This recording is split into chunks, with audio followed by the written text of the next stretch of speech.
2026-yil qurilish maxsus uy qurishga hujjatga kerak bo'ladi. Shu videoni oxirigacha ko'rsangiz albatta bilasiz.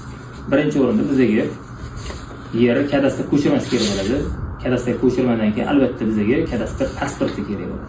Kadastr pasportini olgandan keyin yer kimning nomida bo'lsa, o'sha odamning bizga pasport kerak bo'ladi va bundan tashqari bizga yon qo'shnilardan rozilig'i kerak bo'ladi.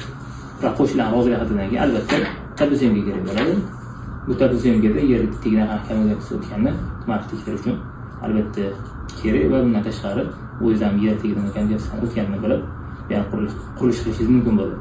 Bundan tashqari tuman arxitekturasiga loyiha kerak bo'ladi. Uy loyihasini qo'lning arxitekturaga chiqarishimiz uchun kerak bo'ladi va eng asosiysi bu hamma qo'shgan dokumentlarimizdan tashqari bizga tuman arxitekturaga albatta litsenziya bor. Arxitekturaning firmani litsenziyasi ham kerak bo'ladi. Kimga shuna xizmatlar kerak bo'lgan bo'lsa, bemalol aloqaga chiqinglar. Narxi ham bor, qo'ldan kelgancha hammasini chiroyli qilib beramiz.